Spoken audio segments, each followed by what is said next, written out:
तलवार को उठाया है अश्वत्थामा ने और पांचों बालक सो रहे हैं।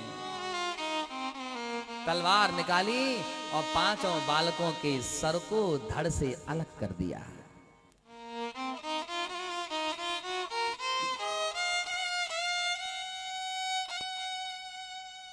कि हत्यारे ने क्रोध में काट दिए वह बाल,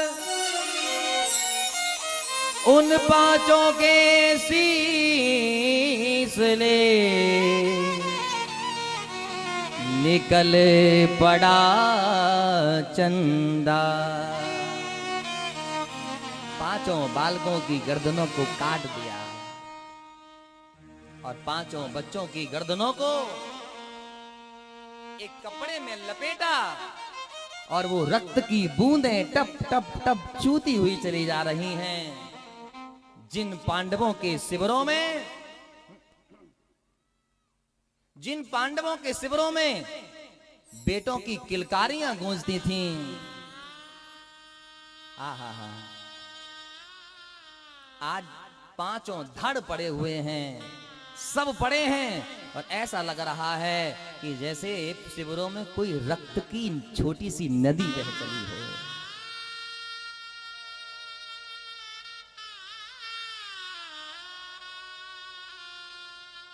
लेकर चला अश्वत्थामा। ध्यान रखना, जब किसी मां के बेटे को बुखार आता है तो मां को नींद नहीं आती, और जिस मां के बेटे के 5-5 बेटों की हत्या कर दी गई हो, उस मां के हृदय पर क्या बीतती होगी। सुबेरा हुआ, भुवन भास्कर सूर्य उदय हो रहे हैं। आज द्रौपदी ने कहा दासी से, जाओ मेरे बेटों को जगाओ, आज मैंने अपने हाथों से खीर बनाई है, अपने बेटों को अपने हाथ से खिलाऊंगी, जाओ जगा के ले आओ। और दासी जैसे ही बच्चों को जगाने के लिए चली और जैसे ही उसने देखा, आहा, उसका हृदय फट गया।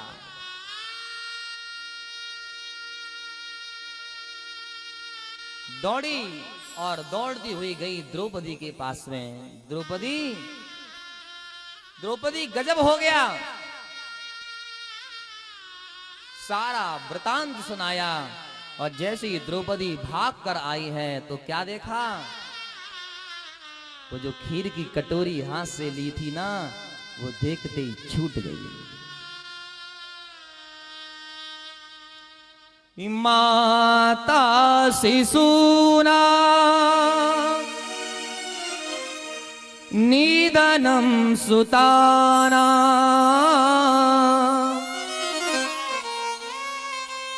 निशम्य घोरम परितप्यमाना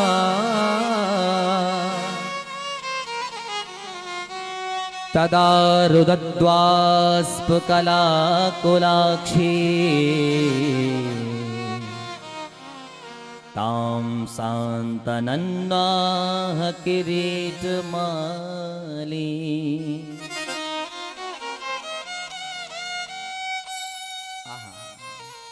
जैसे ही द्रौपदी ने देखा, द्रौपदी का हृदय फट गया। द्रौपदी के हाथ से खीर की थाल छूट गई और द्रौपदी रो पड़ी, मेरे बेटों ने क्या किसी का बिगाड़ा था, मेरे बेटों को मौत के घाट उतार दिया गया। और द्रौपदी चिल्ला उठी है, मांग का सिंदूर पोंछ दिया, चूड़ियां को पटक दिया, चूड़ियों को तोड़ दिया, पागल हो गई है द्रौपदी। और द्रौपदी कह रही है,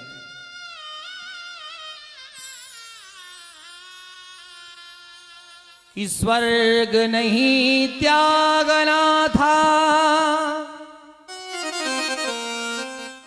आना ना था भूतल पर, मुझ जैसी अभागनी के कोख में न आना था। जन्म लेकर लाल को एक करते पुनीत कर, मुझ जैसी मैया को तुम्हें बाजना बनाना था।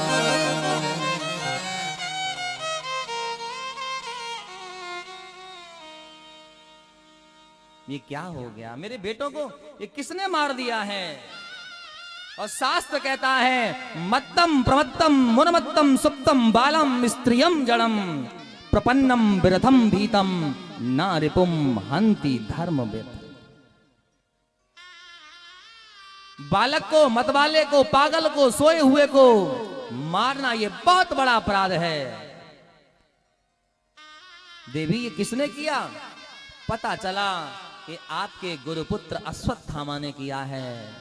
आहा, द्रौपदी टूट गई और द्रौपदी अर्जुन से कहने लगी, हे पार्थ, जिस गुरु को मैं हमेशा पूजती रही और जिस गुरु को मैंने आपसे भी बढ़ के सम्मान दिया, जिस गुरु पुत्र को अपना गुरु समझती रही, उसी ने मेरे बच्चों के छाती में छुरा भोंक दिया। आज के बाद कोई भी मां अपने गुरु का विश्वास नहीं करेगी।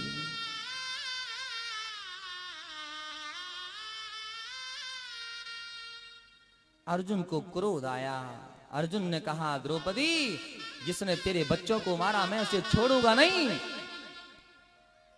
और अर्जुन ने भगवान से कहा, पार्थ, प्रभु रथ निकालिए। भगवान ने रथ निकाला है और अश्वत्थामा उन पांचों पांडवों के शीश लेकर चला। आहा, और दुर्योधन पड़ा है और जैसे ही देखा बहुत हंसा, बड़ी हंसी आई। अरे वाह मेरे मित्र, जो काम मैं कभी नहीं कर पाया तूने करके दिखा दिया।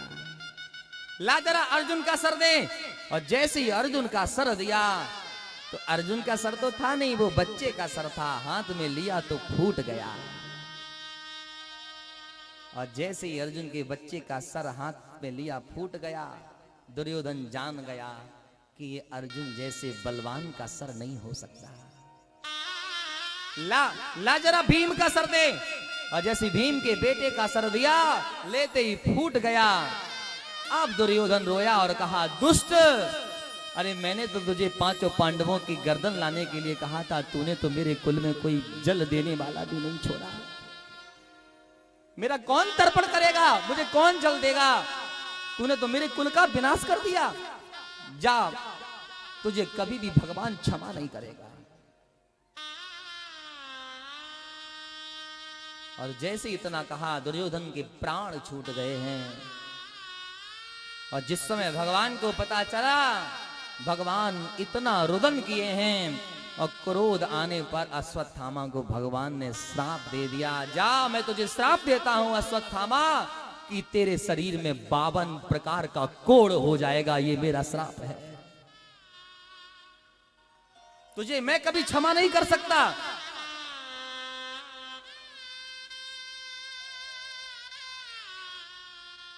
भगवान रथ को हाँक रहे हैं और अश्वत्थामा जान गया कि मुझे नहीं छोड़ेंगे। अश्वत्थामा भागा चला जा रहा है छिपने के लिए। रथ को आगे से घेर लिया, युद्ध होने लगा दोनों में। और अश्वत्थामा ने ब्रह्मास्त्र का प्रयोग कर दिया। जैसे ही ब्रह्मास्त्र आया, अर्जुन कहने लगे, प्रभु क्या करूं?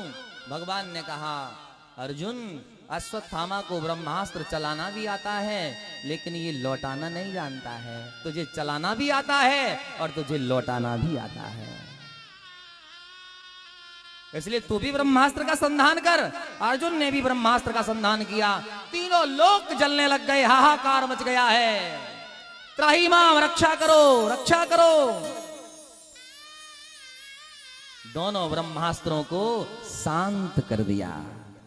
अश्वत्थामा को पकड़ लिया, रथ के पीछे बांध लिया और अश्वत्थामा खिंचा चला जा रहा है।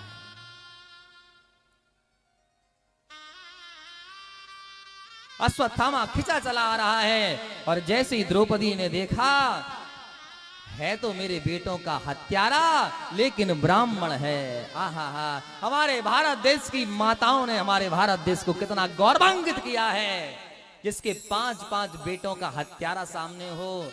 अगर आज की कोई माँ होती तो कह देती कि इसको जान से मार दो, लेकिन द्रौपदी ने जैसे ही देखा कि गुरुपुत्र आ रहा है, उससे नहीं रहा गया और जोर से चिल्ला उठी, बोली सुनो ये क्या कर रहे हो कि मुच्यता मुच्यता में सो ब्राह्मणों ने तराम गुरु। हे पार्थ छोड़ दो, ये क्या कर रहे हो? ब्राह्मण हमारा गुरु है और इसने कितना भी अपराध क्यों ना किया हो, लेकिन गुरु गुरु होता है। ध्यान रखना, जैसे अदालत में 2 पक्ष होते हैं और 2 वकील होते हैं, हर एक पक्ष का वकील अपने अपने क्लाइंट को बचाने के लिए दलीलें दे रहा है। ध्यान रखना, यहाँ दलील देने वाला कौन है? स्वयं द्रौपदी, जिसके बेटे मारे गए हैं, वही अश्वत्थामा को बचाने की दलील दे रही है, वकालत कर रही है अश्वत्थामा की और कह रही है हे अर्जुन तुम मैंने बांध कर ले आए, तुम्हें शर्म नहीं आई? अर्जुन ने कहा ये बालकों का हत्यारा इसलिए बांध के ले आई, इसलिए बांध के ले आया। द्रौपदी ने कहा नहीं, आपको इसकी शकल में मेरे बच्चों का हत्यारा नजर आ रहा होगा, लेकिन मुझे इसके अंदर मेरे गुरु नजर आ रहे हैं, इसलिए मैं कहती हूं कि इसको छोड़ दो। पार्थ एक बात तो बताओ, आप इसको मार दोगे क्या मेरे बच्चे जीवित हो जाएंगे? नहीं देवी, तेरे बच्चे जीवित नहीं हो सकते। द्रौपदी बोली मेरे बच्चे नहीं रहे, मुझे इसका कोई पश्चाताप नहीं है। क्यों? अभी तुम मेरे 5-5 पति जिंदा हो, मुझे दोबारा बच्चा हो जाएगा, लेकिन जब मैं गुरु पत्नी की तरफ देखता हूं तो पति भी नहीं रहे, उनको तो अब कोई आशा ही नहीं है कि कोई बेटा होगा या नहीं होगा। इसलिए सुनो, मैं कहती हूं एक बेटे की वेदना को एक माँ ही जान सकती है, और मैं चाहती हूं कि जो दुख मुझे उठाना पड़ा है वो दुख दूसरी माँ को ना उठाना पड़े, इसलिए छोड़ दो। मैं चाहती हूं कि छोड़ दो।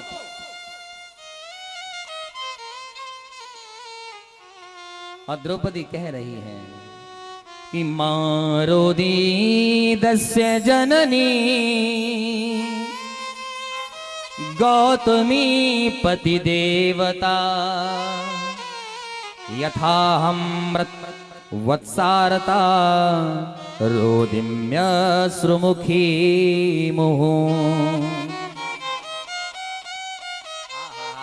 जैसे धर्मराज जी ने सुना तो धर्मराज जी के आंखों में अश्रु भर आए। वाह देवी, मेरा जीवन धन्य हो गया जो मुझे तेरे जैसी पत्नी मिली। धर्मराज जी ने कहा मैं भी कहता हूं कि छोड़ दो, मैं द्रौपदी की बात का समर्थन करता हूं। अर्जुन बोले देवी तुम भूल गई, इसने तुम्हारे 5 बेटे को मारा है।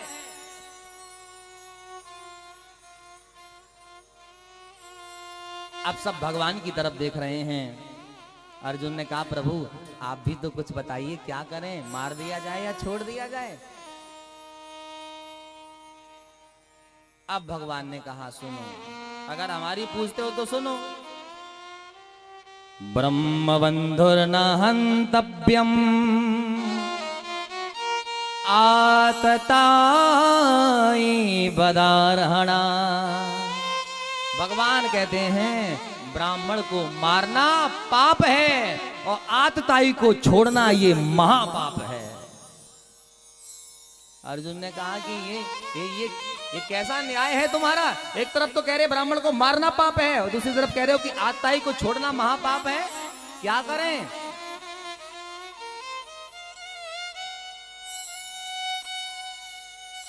तब अर्जुन को याद आया कि सम्मानित व्यक्तियों का अपमान ही मृत्यु के समान होता है। क्या करें? बोले मारना जान से नहीं है, आज इसकी ब्रह्म तेज मणि को खींच लिया और शिवरों से धक्के मार मार के बाहर निकाल दिया गया। और जिस ब्राह्मण को समाज से धक्के मार कर निकाल दिया जाए वो अपमान उसका मृत्यु के समान होता है। धक्के मार मार के बाहर निकाल दिया।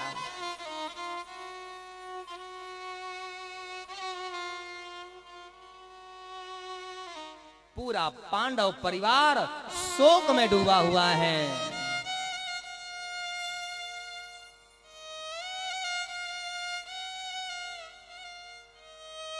अश्वत्थामा को छोड़ दिया गया, लेकिन वो कहते हैं ना, नबल नीच के अति दुखदाई।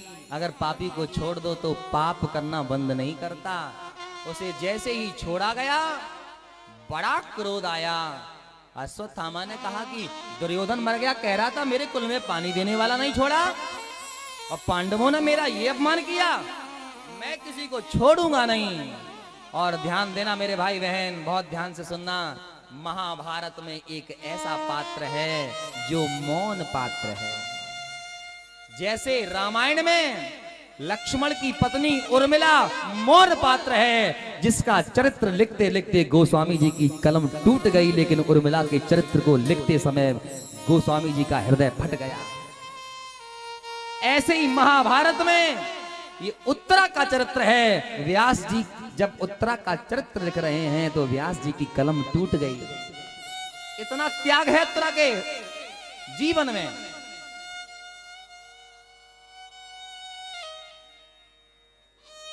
आज अश्वत्थामा ने देखा कि ब्राह्मण महाराज पांडवों का वंश कहां से चलेगा, और जैसे ही ध्यान लगा के देखा तो जान गया कि अभिमन्यु की जो पत्नी है उत्तरा, उसके गर्भ में एक बालक पल रहा है। अश्वत्थामा ने विचार किया कि अगर ये मर जाए तो पांडवों का वंश नष्ट हो जाएगा, अगर ये मर जाए तो वंश नष्ट हो जाएगा। आया क्रोध, आचमन किया है, 5 बाणों को छोड़ा है, और वो 5 बाण चले। पांडवों को दिखाई तो दे रहे हैं आते हुए, पांडवों ने बहुत रोकने का प्रयास किया, लेकिन देखते ही देखते वो उत्तरा के गर्भ में समा गए। और जैसे ही गर्भ में समाए उत्तरा गिर पड़ी और भगवान के पास में दौड़ी और चिल्लाती हुई पहुंच गई, रोती जा रही है, गिरती जा रही है, और भगवान के पास में गिड़गिड़ाते हुए पहुंच गई और कह रही है, हे गोविंद, कि पाहि पाहि महायोगे देव देव जगत्पते, नान्यं तद भयं पश्ये यत्र मृत्यु परस्परम, यत्र मृत्यु परस्परम। बहुत ध्यान से सुनना मेरे भाई बहन।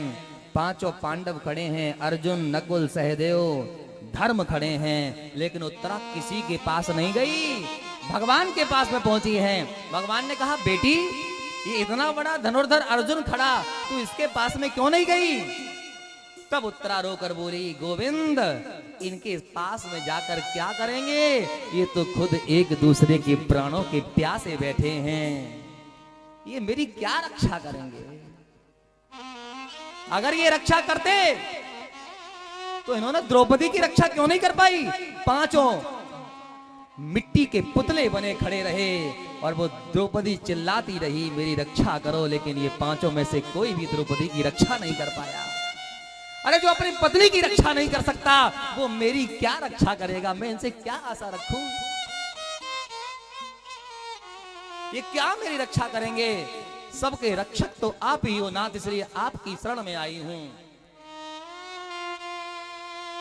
और एक बात ध्यान रखना प्यारे, महाभारत में जितना बड़ा अनर्थ अभिमन्यु के साथ में हुआ, जितना बड़ा अधर्म अभिमन्यु के साथ में हुआ, महाभारत में इतना बड़ा अधर्म किसी के साथ में नहीं हुआ। अभिमन्यु एक ऐसा पात्र है, मैं जब कभी सोचता हूं तो देखा जाए तो इतना बड़ा अधर्म महाभारत में हुआ अभिमन्यु के साथ में। ये उस समय की बात है जिस समय एक राजा का पत्र आया अर्जुन से और भगवान से उसने सहायता मांगी। पत्र लिखा कि प्रभु आप मेरी सहायता करने के लिए आए। भगवान और अर्जुन उस राजा की सहायता करने के लिए चले गए और तब तक कौरवों ने क्या किया, चक्रव्यूह की रचना कर दी। बहुत ध्यान से समझना प्यारे, चक्रव्यूह की रचना कर दी है और घोषणा कर दी आज के युद्ध में जो विजयी होगा वो अपना राजपाट वापस ले लेगा, अन्यथा हार जाएगा। जो इस चक्रव्यूह में प्रवेश कर जाएगा तो ये सारा राज्य पांडवों का हो जाएगा। और जैसे ही पांडवों ने देखा, धर्म नकुल की तरफ देख रहे हैं, नकुल सहदेव की तरफ देख रहे हैं। क्यों? चक्रव्यूह का भेदन करना केवल और केवल अर्जुन को आता था और किसी को नहीं आता था। आज पांचों पांडव रोने लगे, आज चारों पांडव रोने लगे, आंखों से अश्रु झलक पड़े हैं। आज हम हस्तिनापुरी हार गए, हम अपनी मां को क्या मुंह दिखाएंगे? आज हम हार गए, हमारा छत्रित्व नष्ट हो गया। लेकिन ध्यान रखना मेरे भाई बहन, इतने बड़े बड़े योद्धाओं के बीच में एक छोटा सा योद्धा है जिसका नाम है अभिमन्यु।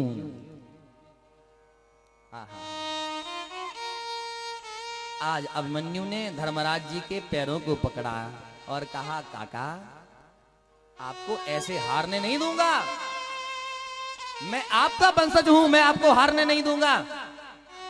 बेटा हम तो हार गए। नहीं, अगर आपकी आज्ञा हो तो एक बात कहें। बोले क्या? बोले सुनो तात, चक्रव्यूह में प्रवेश करना मेरे पिता के अलावा मुझे भी आता है। अच्छा तुझे भी आता है? अब तो पांडवों के चेहरों पर खुशी की लहर दौड़ गई। वाह, मेरे कुल में एक ऐसा योद्धा हुआ जो मेरे कुल की कीर्ति को कलंकित नहीं होने देगा। शाबाश मेरे बेटे, जाओ और इसका भेदन कर डालो। और जैसे अभिमन्यु चला, अभिमन्यु के आंखों से अश्रु निकल गए। धर्मराज ने कहा, बेटा क्यों रो रहे हो? तब अभिमन्यु ने रो के कहा, पितामह मैं चला तो जाऊंगा लेकिन मैं जिंदा लौट के आऊंगा इसकी कोई गारंटी नहीं है। मैं जीवित आऊंगा या नहीं आऊंगा इसकी कोई गारंटी नहीं है। धर्मराज ने कहा, मुझे ऐसा राज्य नहीं चाहिए जो मेरे पौत्र के खून से लथपथ हो, मुझे ऐसा राज्य नहीं चाहिए। इसलिए जा, मैं तुझे कहता हूं कि तू युद्ध करने नहीं जाएगा।